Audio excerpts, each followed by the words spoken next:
Escasez de personal de transporte en Reino Unido agravando la crisis de combustible en solo una de las muchas partes que podría tener una historia más global, una historia de crisis energética que también está teniendo ya su reflejo en la propia China, con cortes en los suministros de electricidad y todo ello en un contexto de subida de los precios energéticos, de crisis de gas, de acceso al gas de cara al invierno que viene. Muchas aristas en lo relacionado con la energía en el momento actual. Vamos a intentar aclarar un poquito más la escena. Lo hacemos con la ayuda de Juan José Montiel, profesor de EAE Business School. Juan José, muy buenas tardes. Buenas tardes, Raquel. Encantado de estar con vosotros. Bueno, Juan José, poníamos la mirada sobre Reino Unido, que sin duda es uno de los escenarios centrales, ¿no?, de lo que estamos viendo esta semana, lo que a energía se refiere. ¿Cómo estás viendo tú esta llamada crisis de suministros en Reino Unido, que tiene que ver, como veíamos, con esa escasez, ¿no?, de transportistas, pero que en cualquier caso, ¿qué consecuencias podría derivar? Bueno, pues yo creo que Marta, en la presentación que ha hecho antes, la radiografía ha sido perfecta, ¿no? Esto ha sido uno de los elementos colaterales del Brexit, fundamentalmente, aunque efectivamente, y estoy de acuerdo con ella en que hay otro tipo de causas, pero la causa fundamental ha sido el Brexit y el éxodo masivo de los transportistas continentales, europeos continentales, que han tenido que abandonar su trabajo en el Reino Unido.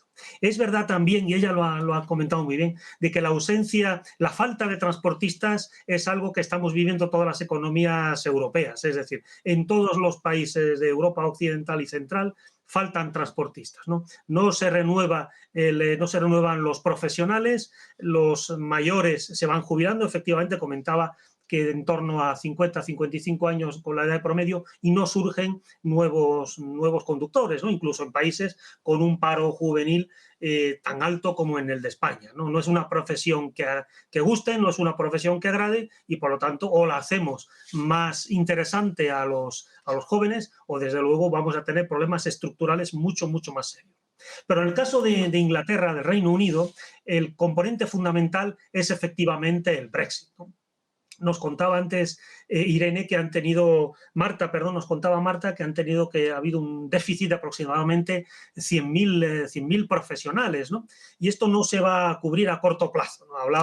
Hablaban del pedir ayuda al ejército que hacía el primer ministro británico, ¿no? Y comentaba que iban a poner a disposición de la distribución 150 cisternas, ¿no? Entonces, si estamos hablando de que aproximadamente hay más de 3.000 gasolineras en el Reino Unido con problemas de abastecimiento, eso es un brindis al sol, que queda bien para la ciudadanía, estamos haciendo algo, pero que desde luego no va a resolver ni siquiera superficialmente el problema.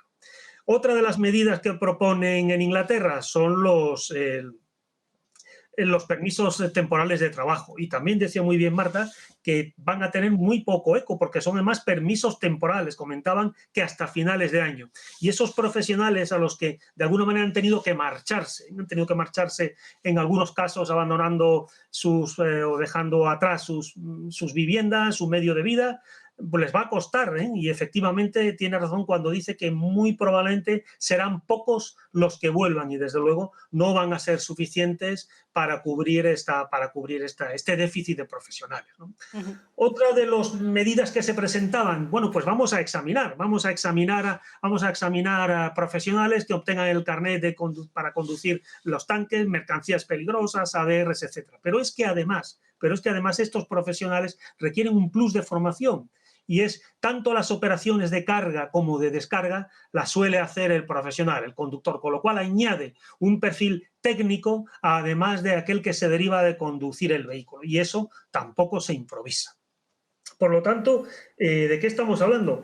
Pues de que este problema va para largo, ¿eh? Yo no le veo una solución a corto plazo, y es verdad que Inglaterra se lo ha gustado, ¿eh? Ya digo, antes del Brexit, en los ambientes logísticos se hablaba mucho del canal de la Mancha, ¿no? Los problemas, y ha habido problemas muy serios en el canal de la Mancha, ¿no? Pero poco foco se puso en la situación de la logística interna del Reino Unido, ¿no? Y ahora estamos viendo que desde luego esto no lo sabía nadie, o muy poca gente, más allá del conocimiento que había en los ambientes técnicos del transporte y profesionales del transporte. Esto no tiene mucha solución a corto plazo. Es verdad que poco a poco las situaciones más caóticas, las situaciones más comprometidas se irán suavizando, pero que desde luego va a haber problemas de disponibilidad a corto plazo en el mercado de las gasolineras y además en el mercado de la alimentación. Es que el retail tampoco está siendo suministrado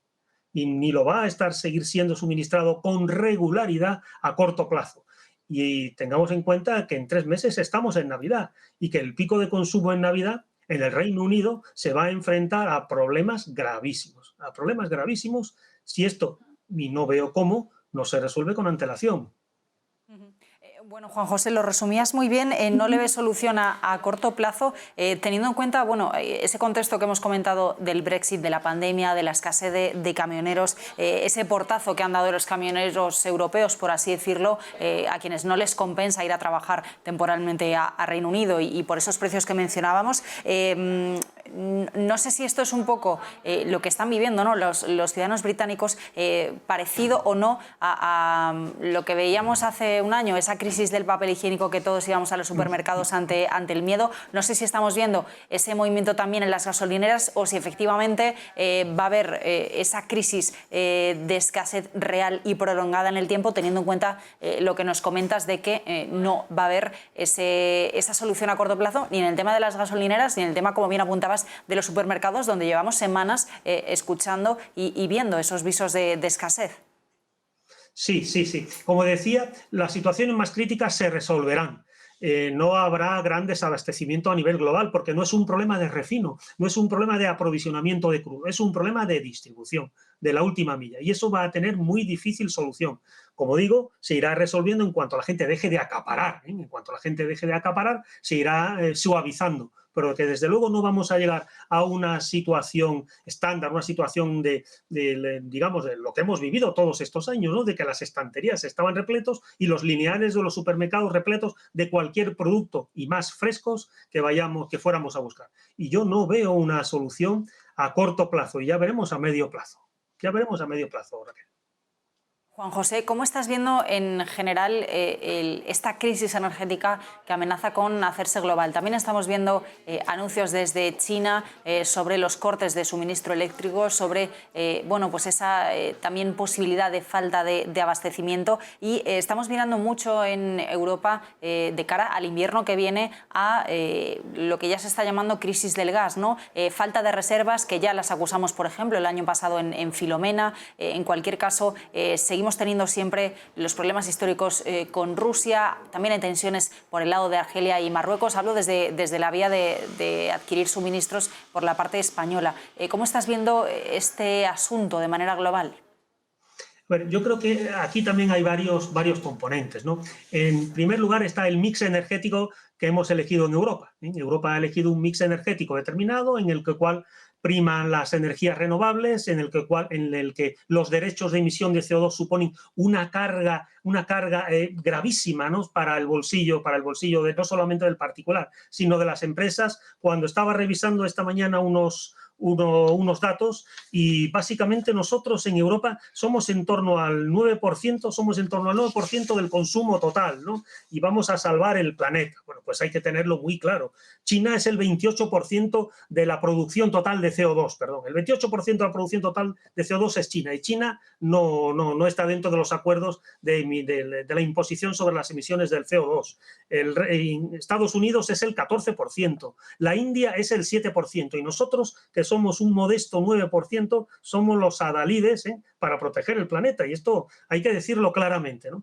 Y por este 9% se está inflando la factura de la luz y seguirá creciendo, porque los derechos de emisión del CO2 es una bolsa que se negocia como cualquier otro valor y que va al alza, ¿no? Va al alza y seguirá creciendo hasta límites insospechados, porque la industria no es capaz de cambiar estructuralmente a nuevas fuentes de energía con la rapidez con que se nos impone desde Bruselas, prácticamente, ¿no? Y las legislaciones nacionales que van en la misma dirección. En cuanto a los precios... Perdona, Raquel, dime. No estaba diciendo nada. Continúa, por favor. Perfecto. En cuanto a los precios, del petróleo, bueno, ahora mismo se está moviendo el Brent está en torno a $80 por barril, el West Texas está en torno al 75% y los analistas creen que va a seguir creciendo por un desajuste momentáneo porque estos son ciclos, ¿no? En este caso, la demanda ha variado, ha crecido mucho más rápidamente que la oferta, ¿no? Porque la oferta acordaros de que en los meses de la pandemia los tanques, los petroleros, se utilizaban para almacenar petróleo porque las petroleras no pueden dejar de producir, ¿no? Los yacimientos de petróleo no se pueden parar, echarle la llave y decir, y mañana vuelvo a arrancar, ¿no? Esto en muchos casos no es posible y se estaba almacenando petróleo porque el petróleo sobraba por todos los lados. ¿Qué ocurre? Está acabando la pandemia, se acaba el confinamiento, vuelve otra vez el consumo y, lógicamente, la industria extractiva y el refino van por detrás. De manera que yo creo que esto será una situación coyuntural. Nos decían que en torno a 85, $90 por barril va a estar creciendo hasta el segundo semestre del 2022. Pero yo creo que no es una situación coyuntural y que el precio del petróleo no va a crecer hasta unos niveles que nos preocupen. No así el gas. Y tú le decías antes, no así el gas, porque Europa no tiene gas. La única fuente de gas era el petróleo holandés y en Holanda decidieron hace un par de años dejar de producir y dejar de exportar y de exportador neto se ha convertido en importador neto. Y estamos en manos de Rusia con los efectos geoestratégicos que eso tiene y en manos de Argelia con nuestros vecinos del sur que tienen ahí una situación muy tensa con Marruecos, ¿no? Y nosotros no nos decidimos y por lo tanto, bueno, pues no solamente España, sino toda Europa va a afrontar un invierno tenso en temas energéticos, ¿eh? Desde luego que sí. ¿De qué manera, teniendo en cuenta lo que estamos hablando también constantemente de la relación entre los precios energéticos y la inflación, ¿no? De la que estamos muy pendientes siempre con los bancos centrales y los tipos de interés, de qué manera, si se agrava esta crisis energética, podría transportarse a la inflación? Sobre todo ahora que tenemos la mirada puesta en China, se está hablando, bueno, si efectivamente se amplía esta crisis desde el gigante asiático, se va a empezar a exportar inflación de manera mucho más importante. Sí. Sí. Ten en cuenta que la energía es la base de toda producción, del producto que sea. Todo producto tiene un componente del precio energético mayor o menor, ¿vale? Y por lo tanto, si la energía crece, cualquier tipo de energía, fundamentalmente el gas y el petróleo, ¿no? Si esas energías crecen, el precio de esas energías crece, la inflación va a crecer. Va a crecer porque el petróleo, la electricidad, está en cualquier factoría, en cualquier fábrica, en cualquier proceso productivo de transformación. De manera que si hay crecimiento en el precio de los combustibles, habrá inexorablemente inflación. Pues Juan José Montiel, muchísimas gracias por acompañarnos, por esta explicación. Muy buenas tardes. Un placer, Raquel. Un saludo a todos.